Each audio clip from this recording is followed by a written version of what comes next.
快走！给我冲！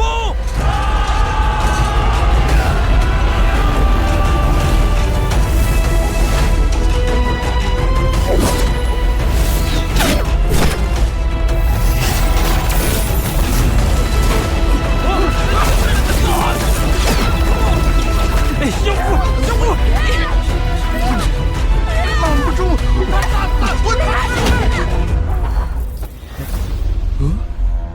宗维呀！有个人看着他。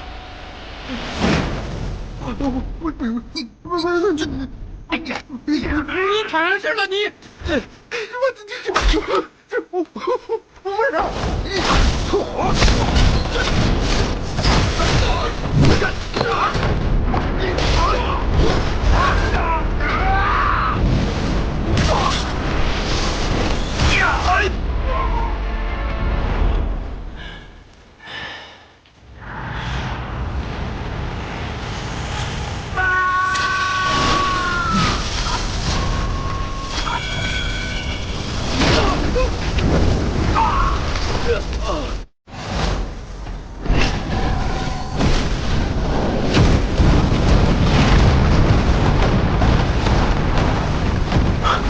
好硬的皮，看来一时半会儿破不开。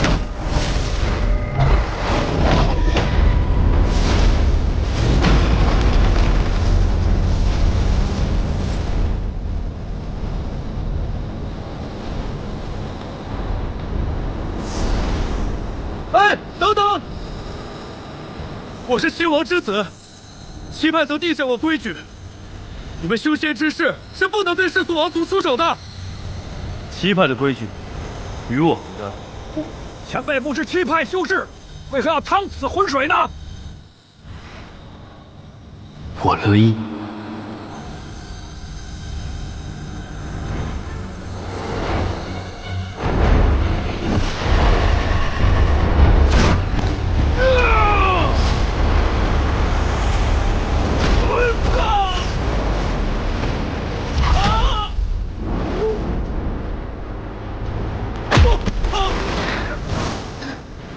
绑好他，有活的。哎呀！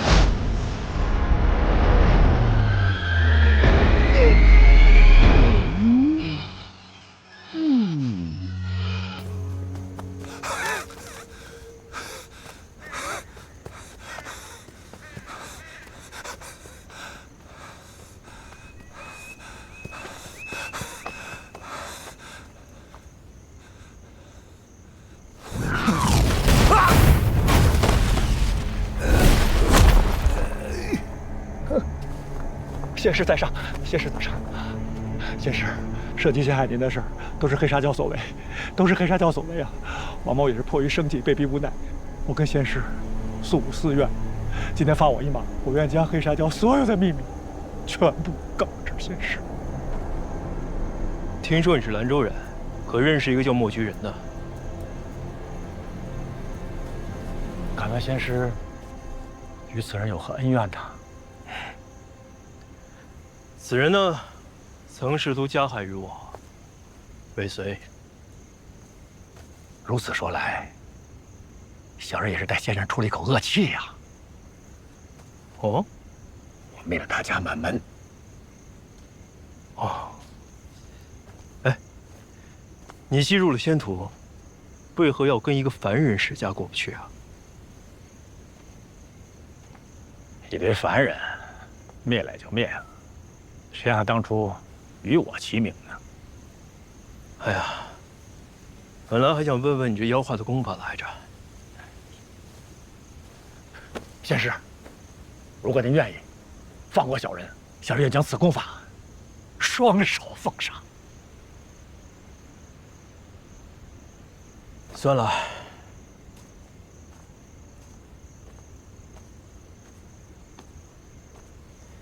像你这样的家伙，还是去死吧。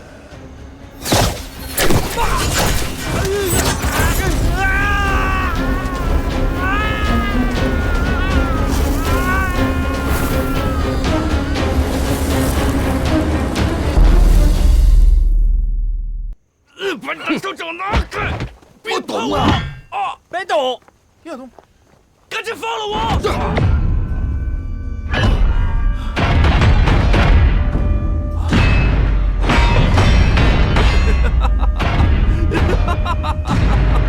你们这几个废物，以后都得死！啊！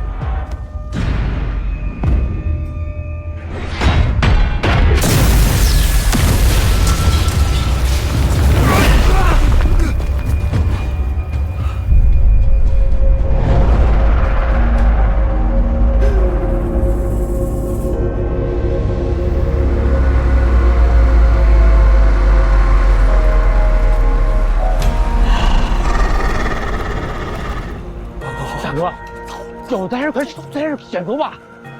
大哥，大哥。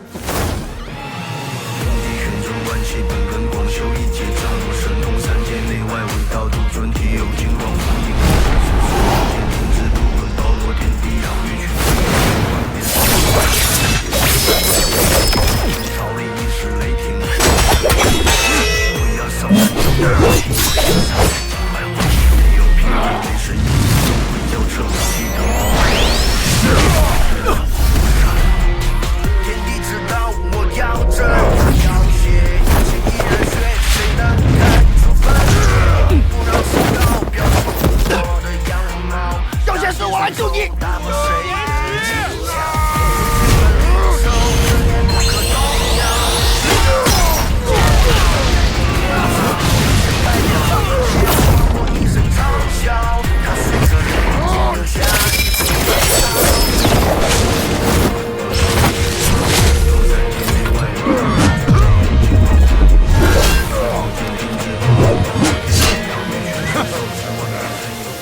傻妞，你爷爷我搁这儿呢。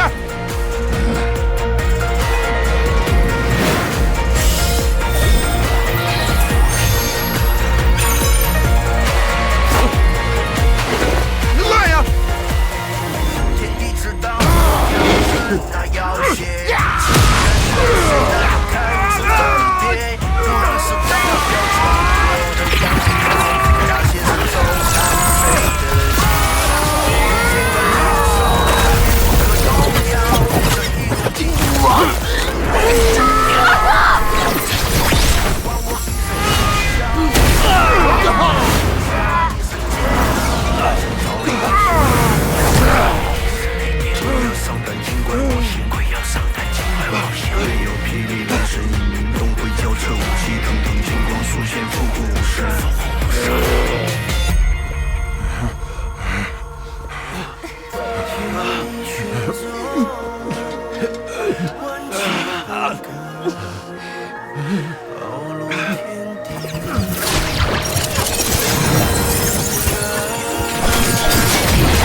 被他逃了。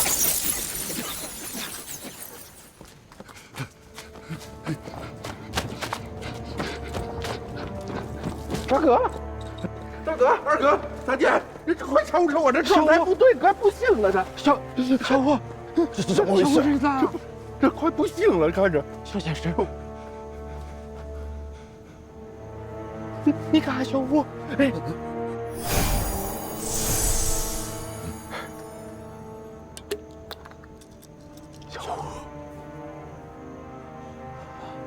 小仙师，五妹，这是怎么回事啊？他应该是被人骗了，吃了不该吃的东西。我这丹药可以保他一命，但这手臂恐怕是保不住了。啊？五妹，这小五，小五，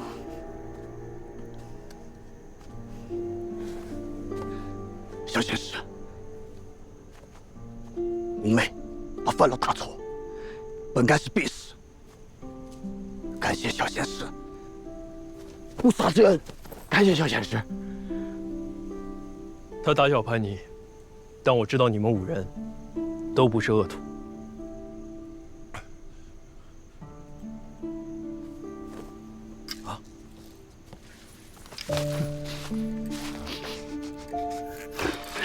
是。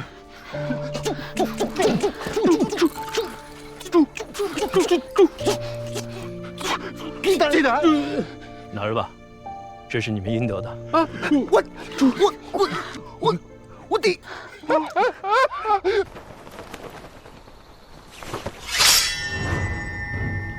好雀剑，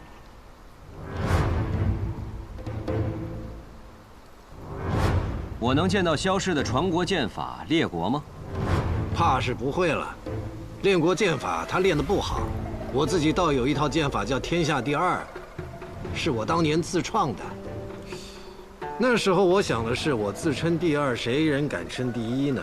不过这一套剑法他也学不会，一怒之下回去自己创套天下第3。没错，天下第3。所谓天下剑法，学堂李先生之后便是我，所以剑名天下第3。你叫天下第3，正好，我这一棍叫棍打天下。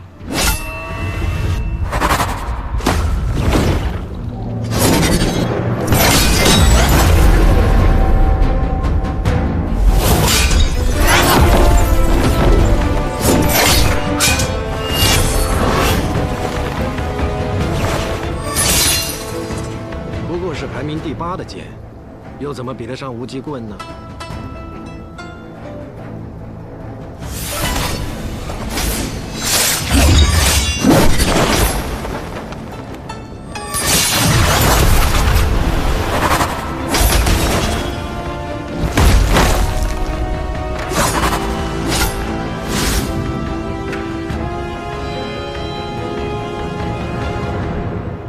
百里东军，师兄，我来了。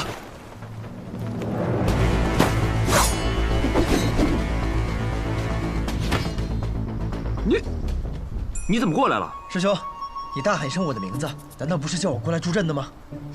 我喊你是叫你带着师傅赶紧跑。啊！一个都别想走！不必打了。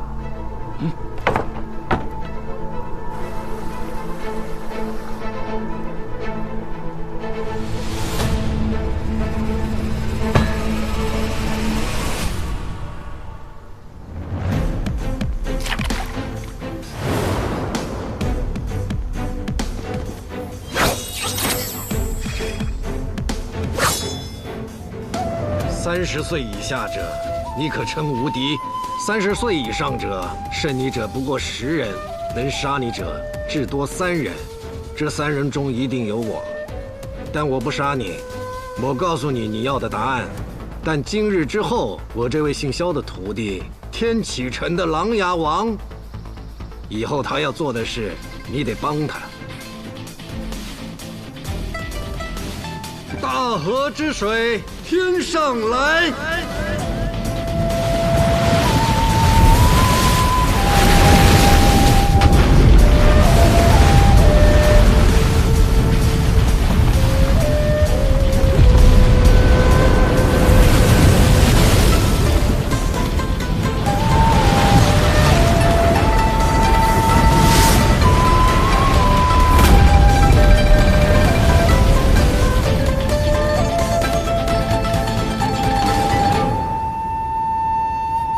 想知道答案？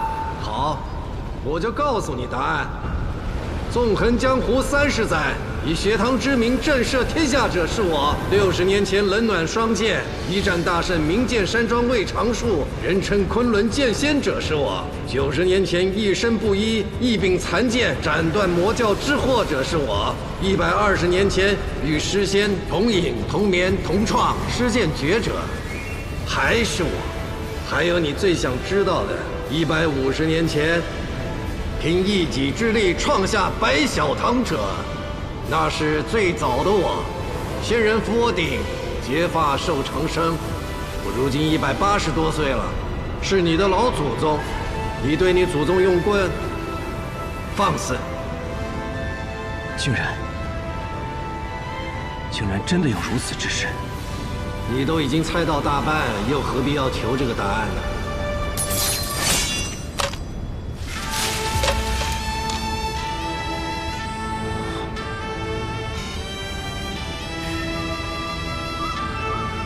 没想到世上竟然真的有长生不老之术。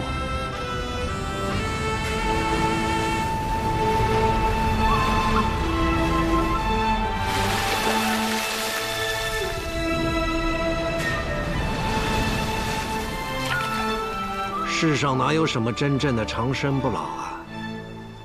只要在世间，就总会有归去的那一天。是我被困在这人间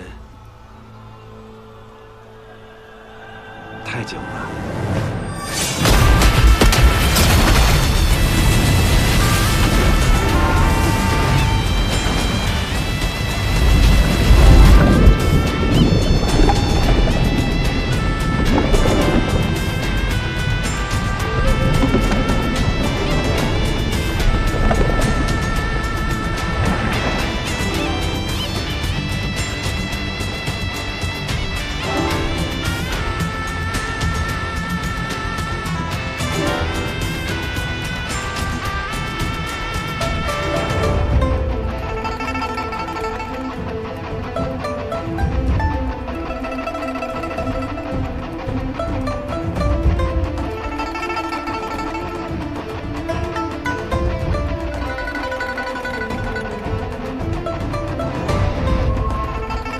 小师兄，是我看花眼了吗？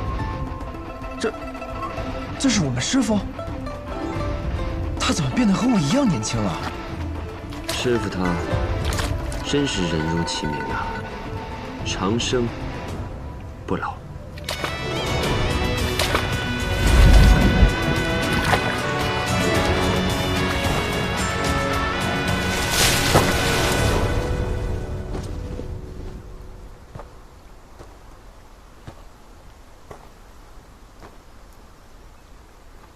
你想知道的答案已经知道了，我拜托你的那件事，可不要忘了。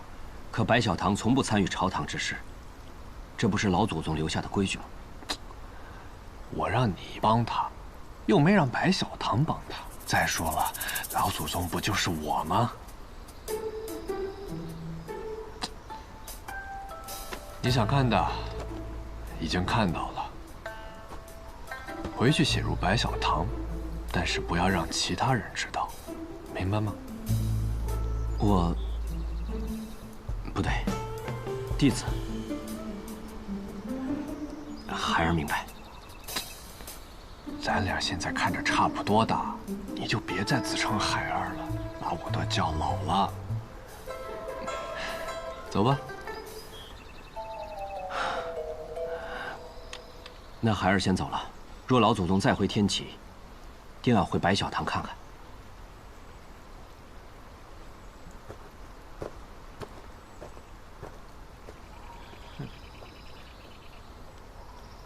小乳芳，弟子在。师父，您原本叫姬长生。什么姬长生？你怎么不叫我苟长生？哎呀，我年轻时哪里会想到自己会长生？我的本名叫做姬虎谢。我的这位后辈不比我当年差，有了他的帮助，皇位一事啊便会更有把握。天启城里那位用枪的年轻人也不错。至于后面这位，你就别想了。身份特殊，弟子明白。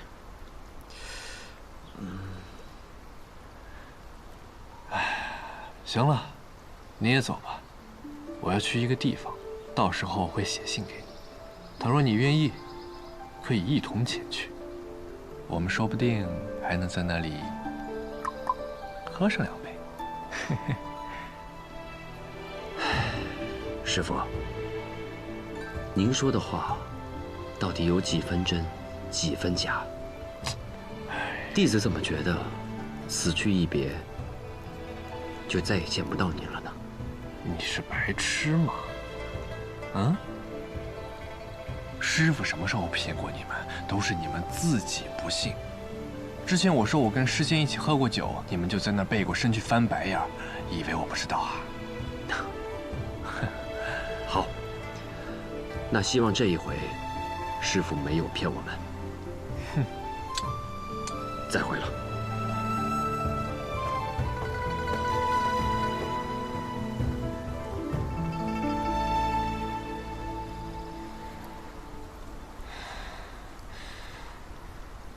百里东君，师傅，哎，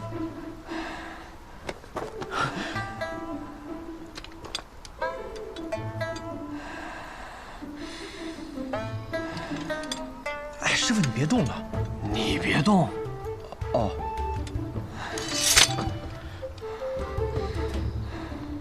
扶我回马车。好。哎。背我啊！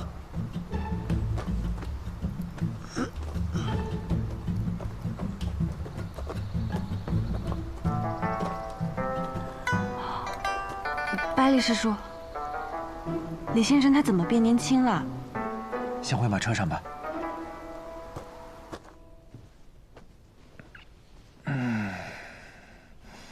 先生怎么了？肌肉方猜的没错，我现在确实功力快尽失了，只可惜他来早了一步，没有见到这难得一见的场面。这天下第一的李先生，现在就连你也能轻易的一剑杀了。这究竟是怎么一回事啊？怎么一回事儿？以后你就会知道。你们也不用担心，我只是有些虚弱，不是要死。我呀，只想好好的睡一觉。哎，师傅，你不能睡啊，睡了就醒不过来了。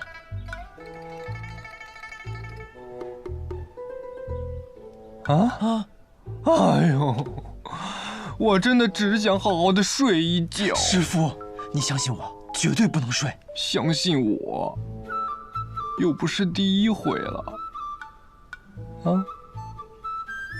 你就驾着车尽管往西走，天亮的时候我就醒了。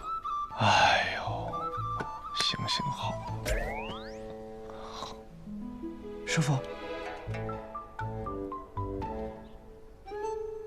师傅。哎，你们听说了吗？羽生魔带着他那个头顶走了小半个南绝。那个魔头似乎是要去什么洞月湖，挑战个什么剑仙。听说好多武功高强之人都去了。昔日师仙是10步杀一人，千里不留行。今朝羽生魔藏剑不露身，千里赴一战。不知能不能也成了后世的传说啊？哎，看不出来于兄好文采啊。不过我可听说了。这羽生魔这次，但凡是遇见拦路者，皆是只胜不杀。只胜不杀？嗯，难道那个魔头转性了啊？师傅，你听听，你这次可真是招摇过市啊！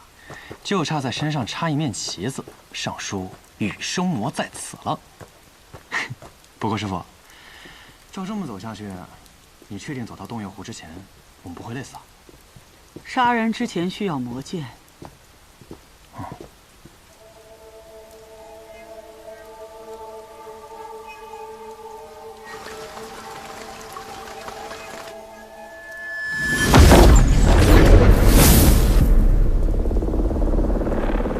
怎么了？陈老头。玉狂徒啊！徒儿，去林子里避避。我要会会这老头。这老头很厉害。男爵武学泰斗，天选老人，杀你只需要抬个手。那不如师傅，师傅连手都不需要抬。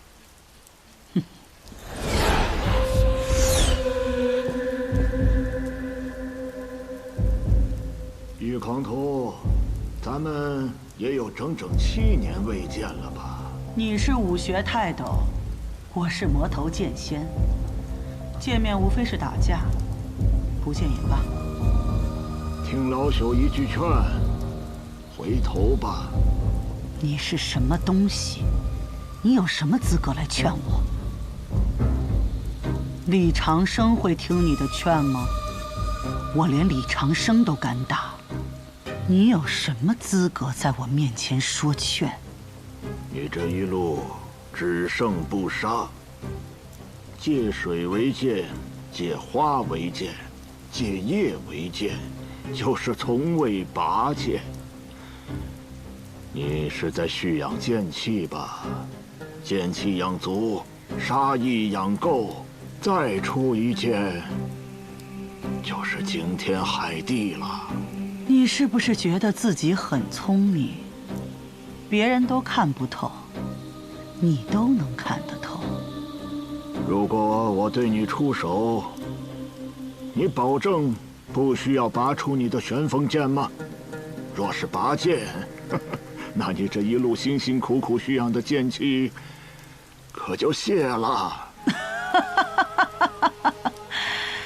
你这个老东西，活了这么久，倒是没有白活。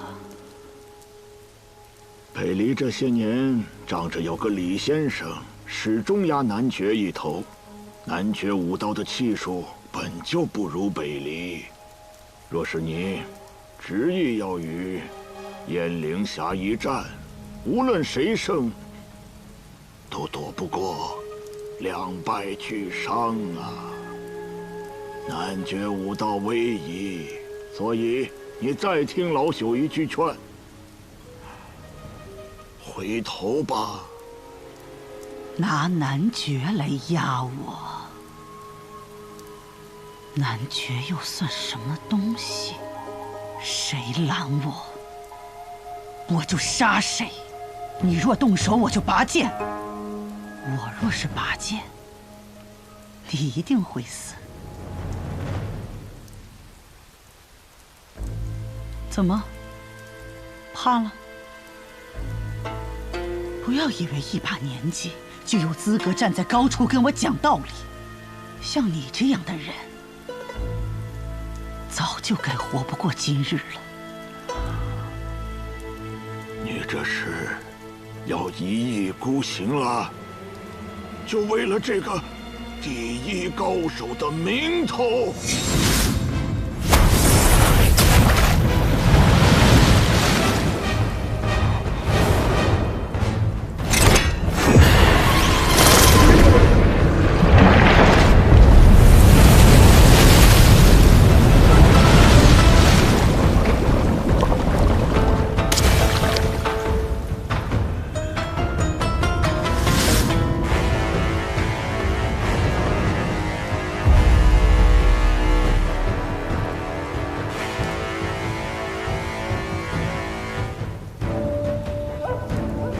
今日过后，天选老人就只是一个老人了。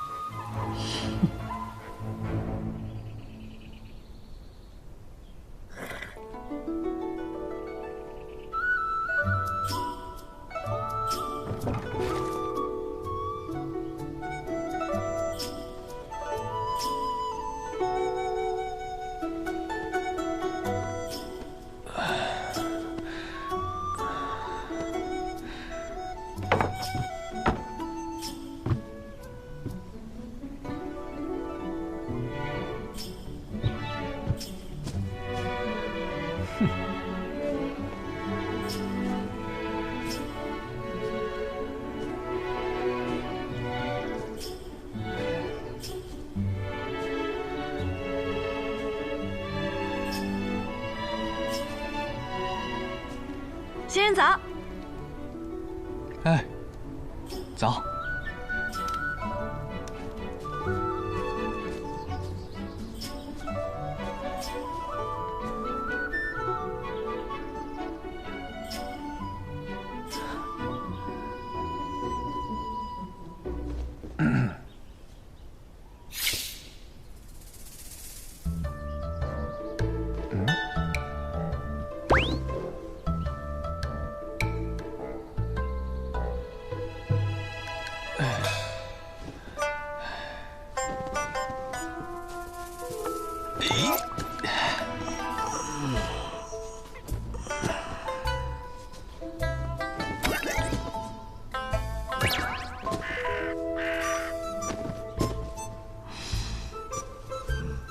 力。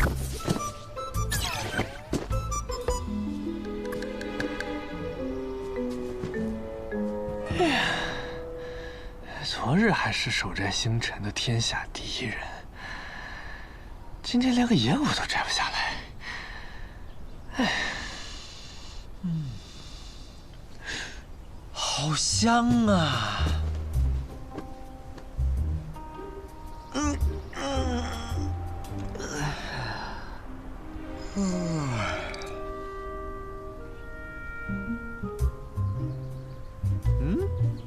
师傅，你醒了？哦，在练功啊？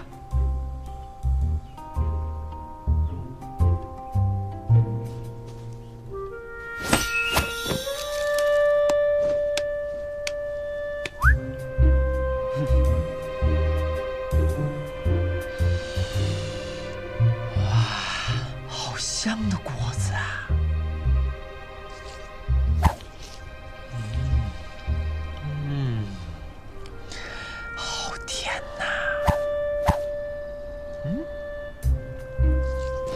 百里师叔，你干嘛呢？吃果子呀。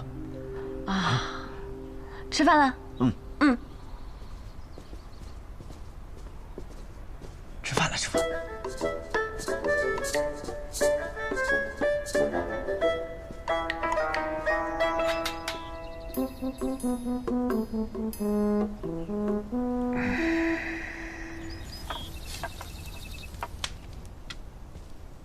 怎么，师傅不在，自己吃独食啊？哼！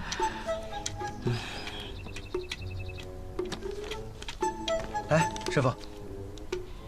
太干，难以下咽。哎，东君啊，你说这树上的果子，是不是挺甜的呀？师傅当真偷看了？你只能问一个问题，确定要问这个？我怎么能忘得了您呢？这还差不多，问吧。师傅，你真是神仙吗？什么神仙？遨游天地，长生不老。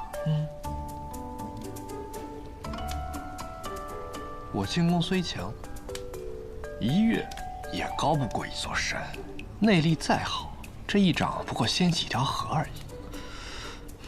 论这剑术吧，我在天下剑客中，应该是巅峰的级别吧。但倘若你让我一次性杀1万个人，那我的剑怕早就折了。这还不算神仙？如果这还不算的话，那返老还童总算了吧？你已经180多岁了，正常人谁可能活180多年啊？而且你就这么走着走着，就变成了一个比我还年轻的模样，除了头发白点。行，那就说说。其实也没什么，无非就是年少时去黄龙山拜了个师，学了个功夫。这个武功呢，非常难练，而且名字只有一个字儿，叫春。春。上古有大春者，以8000岁为春，8000岁为秋。庄生逍遥有所言，正是这春的含义。只要练会此功，每30年便会重返青春，而在这返老还童的那一年，功力就会尽失，需要重新修炼才能恢复。倘若此刻我在天启城内，那这件事情必定会暴露。天启城人多眼杂，人言可畏，所以我必须走。于是你就找了我和尹师侄，和你一路同行，为了保护你。看起来也不是这么一无是处嘛。可是先生，为什么是我们啊？是啊，我们俩是所有师兄弟中武功最差的，且阅历最浅的。姬若风说的没错，既然此功以30年为期，那么每过30年，我就会更换一次身份。倘若我一直留在他们身边，那我始终都是李长生。因为我与他们相处太久，身上有太多割舍不掉的东西。我不愿意这样，所以我就带上你。而你，是因为你师父跑来求我。你师父那样的人，竟然会为了一个徒弟来求我，有趣。说到这里，你们两个以后也别叫我李先生了。为何啊？因为属于李长生的30年已经结束了。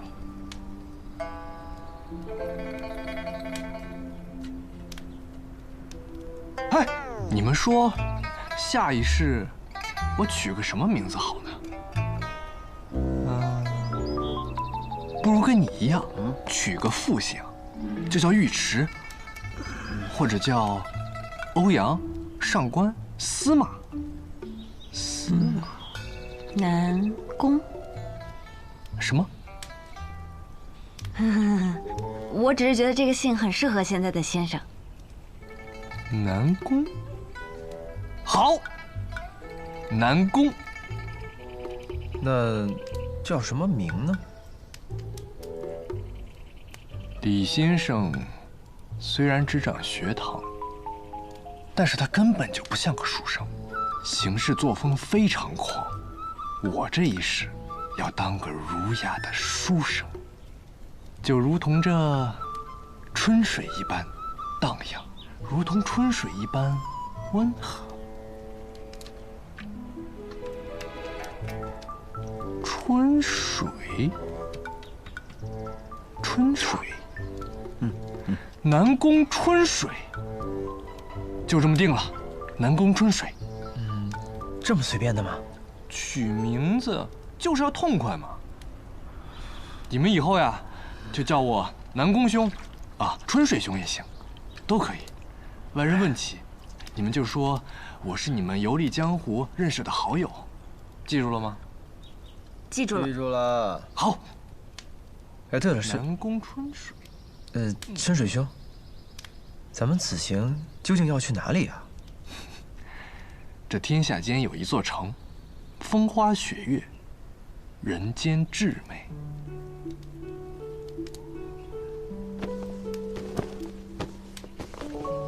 这里，雪月城。雪月城。没错，下观风，上观花，苍山雪，洱海月。想要进入这雪月城，就要先闯过一座登天阁。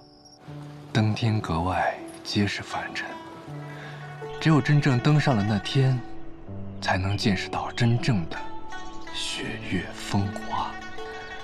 此去千里，正好可以一行观尽天下。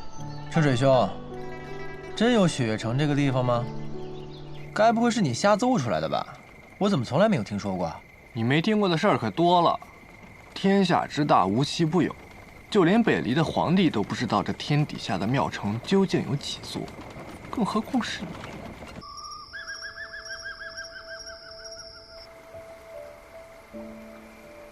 你师父教你的那套烟云剑舞，是他向我拜师时我传给他的。现在他又传给你，我看了也确实适合你。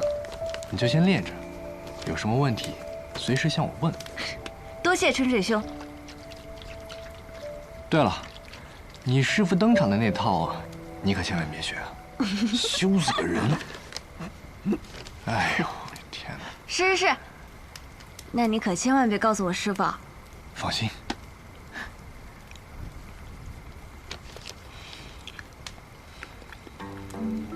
至于你吧，我什么呀？你该不会还想教我武功吧？就凭你现在？现在我武功暂时是废了，但是功法可都在我脑子里。你再看看你，有着绝世的内功、绝世的剑术，还有这副经药酒打造的药修之体。但你怎么还是那么弱呢？哎，要教我你就教啊，可不带这么损人的。你想想啊，如果有一个人，他不会走路，但他却学会了飞，那他能飞多高？飞多远呢？哎呀，拿着。什么呀？绝世武功秘籍。袖剑19式。公子你好眼光，这是我们这儿销量最高的剑谱。多少钱啊？3文一本，童叟无欺。袖剑19式，你确定这是绝世武功秘籍？这不是3文钱一本的地摊货吗？以前我有一个朋友，就只会这一本3文钱一本的地摊货。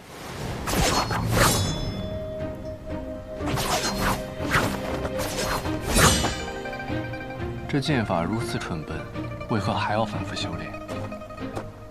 因为我出身寒微，所以只买得了这一本剑谱。练了多少年了？我5岁开始练剑，至今已有17年了。但是我要告诉你，即便是最普通的剑法，只要练上1000次、10000次，也能领悟其中的奥妙。所谓聚沙成塔，滴水石穿。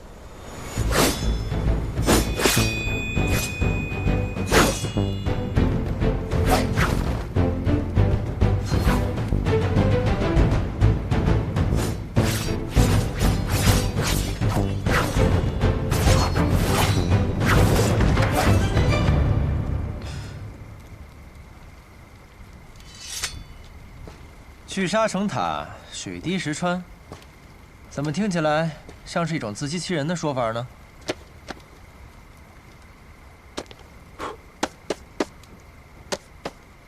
哎，对了，后来他怎么样了？一定是一辈子寂寂无名吧？寂寂无名。我的那位朋友正是在这本最普通的剑法的基础上，创立了一套绝世的剑法。剑法名列国。列国？列国不是小师兄的家传剑法吗？正是。我的那位朋友，就是当年手握天下第一剑天真，号令千军万马攻占旧都，并创立了万世伟业的北离开国皇帝天武帝萧绎。这故事该不会是你编的吧？信不信由你喽。先生是想通过这件事情告诉你，你的西楚剑歌固然高妙，但在江湖上不缺高妙的剑法，反而因为它太过精妙，很多时候难以施展。你缺的是如何把这袖剑19式练成西楚剑歌。剑在你手中，即便是最普通的剑法，也可以舞出最绝妙的风姿。不错，不错。袖剑19式，好好练吧。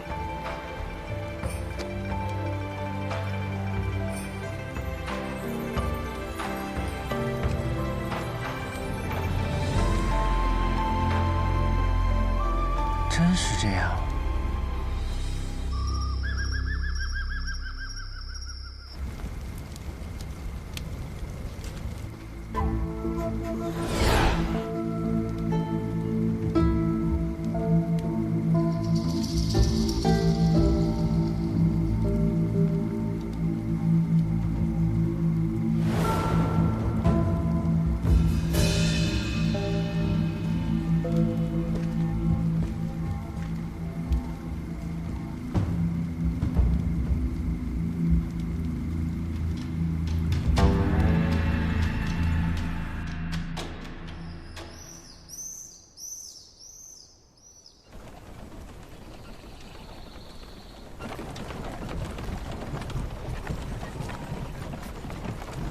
尹世直，尹世直，哦，你在想什么呢？这么入神？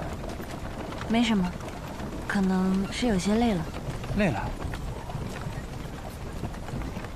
陈水兄，我们去前面的小溪边歇息一会儿。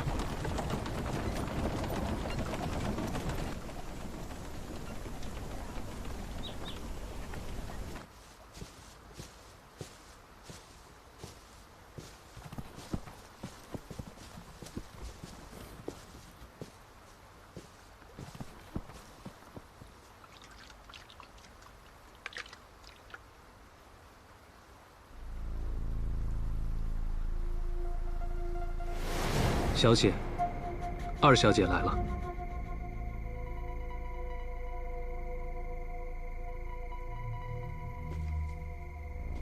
她希望同您见一面。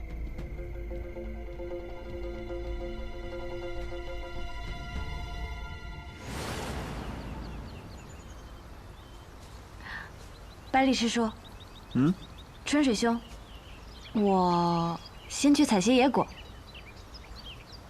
不如我去吧，这种活怎么能让你干呢？百里师叔，你武功比我高，留下来照顾春水兄更妥当一些。那就有劳你了，早去早回。好。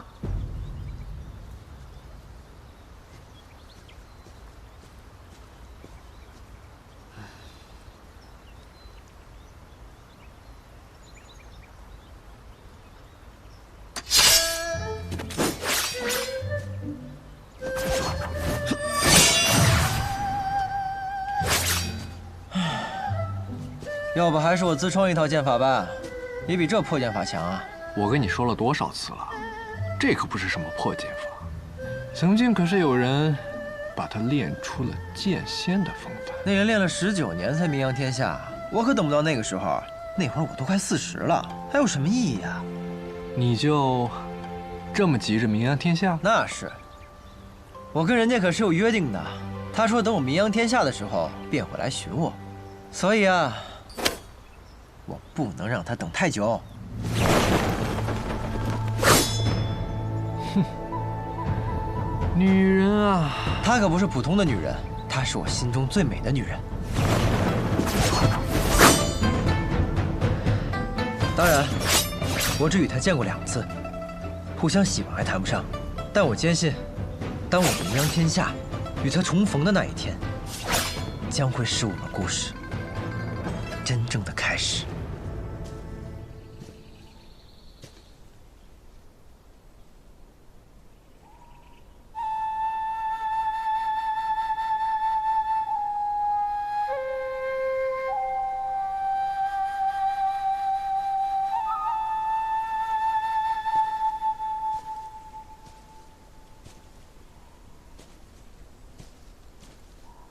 那若你发现他不是个好人呢？先生，此话何意啊？我是说，那若是你喜欢的姑娘与你的相识不过是一场筹划，你看到的一见钟情不过是她心里的刻意安排呢？先生说笑了，他能安排与我的相逢，却怎能预知我的心意呢？这天下间能决定我对他一见钟情的，只有我自己。那若他与你立场相悖，不是世人眼中的良人呢？我与他相恋，不是与世俗相恋，更不是与立场相恋。答得好。但若他是个滥杀无辜、十恶不赦的魔头呢？前2句先生可以假设，最后1句断然不可能，因为我喜欢的那个姑娘，她定不会如先生所说的这般。哦，你就这么笃定？因为她目光澄澈，眉目如画。书上说相由心生，所以她一定不会的。袖剑19式，一共19式，刚好练完。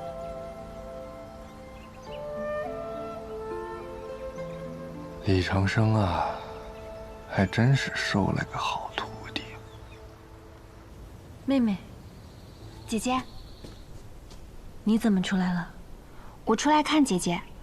姐姐，和你在一起的那个人，就是让你放弃复国的百里东君吗？妹妹，我没有放弃复国，更不会因为百里东君他而放弃复国。我懂，姐姐是为了不再引起战乱，我已经知道了。妹妹，我真的已经知道了。姐姐，我们不说这个了。我听说你是同天下第一的李长生出来的，我还想一睹他的风姿呢，怎么不见他人呢？先生，先生他暂时有点事情，便和我们分开了。哦，原来是这样。阿姐，你是不是不方便出来太久啊？快回去吧，我也要回去了。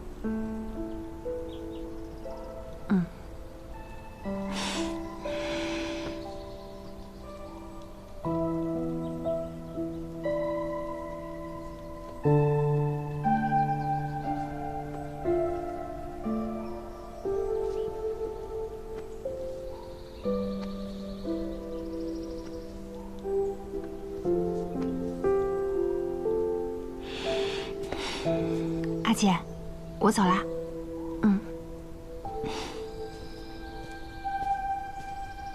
妹妹，终究是我欠大家一个交代。等我这边事了，我便回天外天请罪。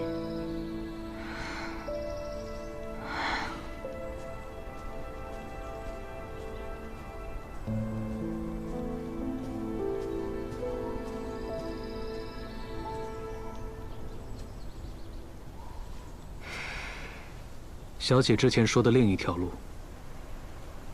可有答案了？我隐隐摸到了他的边界。那便好。无论今后能否与小姐同路，齐宣都祝小姐可以达成所愿。还有，不管今后发生任何事情，齐宣都不会伤害小姐半分。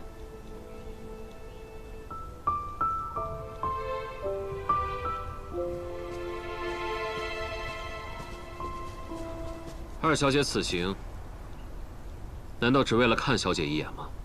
自然不是。月瑶带不回百里东军没关系，我月清一定会带回叶鼎之。